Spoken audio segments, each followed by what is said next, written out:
반갑습니다. 나 혼자 부동산입니다. 어제 등기부 등본 알려드렸잖아요. 근데 등기부 등본만 보시면 안 됩니다. 등기부 등본에는 절대 나오지 않는 정보가 있는데요. 그게 바로 건축물 대장에 있습니다. 실제 사례를 드릴 건데 등기부 등본 깨끗하게 확인하고 전세 계약했는데 건축물 대장 보니까 위반 건축물이라고 표시가 되어 있었습니다. 그 순간 어떻게 되냐? 전세 보증 보험이 가입이 안 됩니다. 거절한다는 거죠. 허그해서 안 해주는 겁니다. 그 뜻이 뭐냐?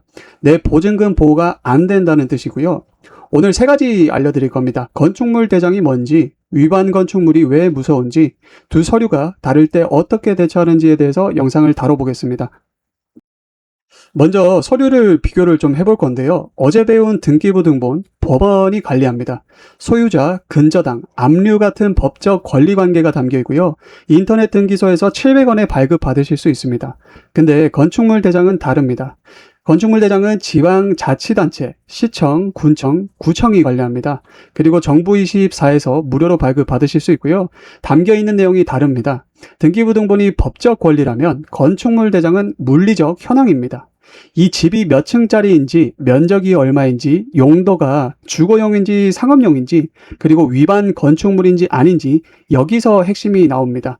등기부 등본이 깨끗해도 건축물 대장에 위반 건축물 표시가 있을 수도 있거든요. 왜냐, 두 서류는 관리기관이 다릅니다. 법원은 불법 증축을 모르고 구청만 알고 있습니다. 그래서 두 서류를 반드시 확인해 보셔야 되고요. 위반 건축물이 왜 무서운가? 이게 핵심입니다.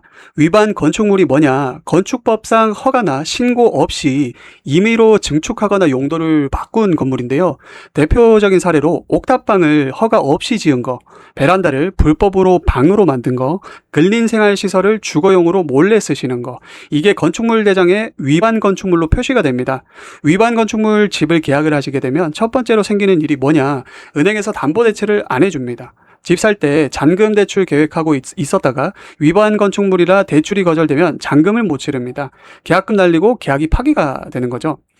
두 번째가 더 무섭습니다. 허그나 SGI 전세보증보험을 가입하실 수가 없습니다. 전세보증보험이 뭐냐? 집주인이 보증금을 못 돌려주면 보험사가 대신 돌려주는 거잖아요. 그 보험이 안 된다는 게 이 집은 보증금 보호를 안 해준다는 뜻이거든요. 실질적으로 전세 사기에 노출이 되는 상태로 되는 겁니다.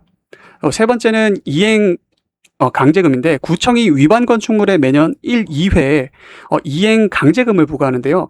금액이 수백만 원에서 수천만 원까지 나올 수도 있고 집주인이 내야 하는 거 아니냐라고 이제 물어보시면 맞습니다. 근데 집을 사게 되면 매수인도 그 의무를 그대로 승계하게 되거든요.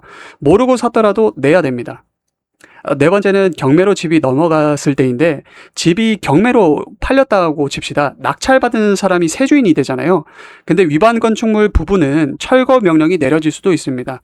내가 낙찰받아서 들어가려고 하는데 불법 증축 부분을 철거해야 된다. 실제 사용 가능 공간이 줄어드는 거거든요. 그래서 이 네 가지 중 하나만 걸려도 사실 큰일 나는 셈인데 위반 건축물 표시가 있는 집은 계약금 내기 전에 반드시 전문가 상담 받으시길 권합니다. 그래서 이제 실전 사항을 좀 알려드릴 건데 건축물 대장이랑 등기부 등본이 다를 때 세 가지 경우로 나눌 수 있습니다. 첫 번째는 면적이 다를 때입니다. 건축물 대장의 전용 5구 타입인데 등기부 등본에 84 타입으로 등록이 되어 있습니다. 그 25제곱이 차이가 어디서 났냐? 이게 불법 증축이거든요. 허가 없이 방을 늘린 건데 이럴 때 어떡하냐? 건축물 대장 기준으로만 계약을 하십시오. 불법 증축 부분은 내 것이 아니라고 생각하시면 되고요.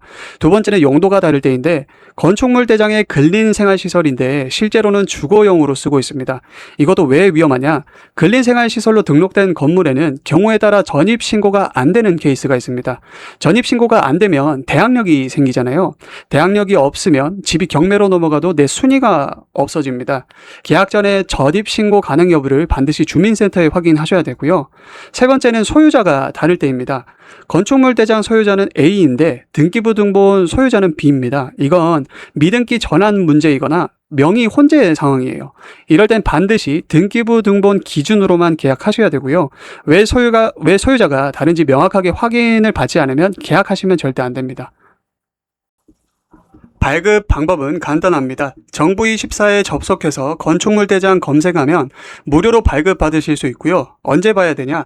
임장 가기 전에 한번, 계약 직전에 한번, 잔금 전에 한번, 등기부등본 3번 봐야 된다고 제가 말씀드렸잖아요. 건축물 대장도 똑같이 3번입니다. 오늘 3가지 알려드렸습니다. 첫 번째, 건축물 대장은 물리적 현황, 등기부등본은 법적 권리, 둘 다 보셔야 되고요. 두 번째, 위반 건축물 표시 있으면 대출 거절, 보증보험 불가, 이행 강제금, 철거 명령, 4가지 위험이 있습니다. 세 번째로 면적, 용도, 소유자 불일치가 있으면 반드시 원인 파악하고 전문가 상담 받으셔야 됩니다. 오늘 영상 보시고 나서 집 보러 가기 전에 정부24에 들어가셔가지고 건축물 대장 먼저 뽑아보실 수 있거든요. 무료니까 5분이면 됩니다. 이 5분이 수천만 원을 지켜줄 수 있습니다.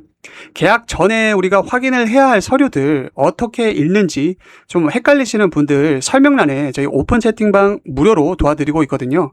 건축물 대장 확인 법부터 전세계약 체크리스트까지 PDF로 저희가 보내드리고 있습니다. 전입신고 확정일자 하루 차이가 수천만 원 차이가 납니다. 구독하고 알림 설정해 두시고요. 나 혼자 부동산이었습니다. 감사합니다.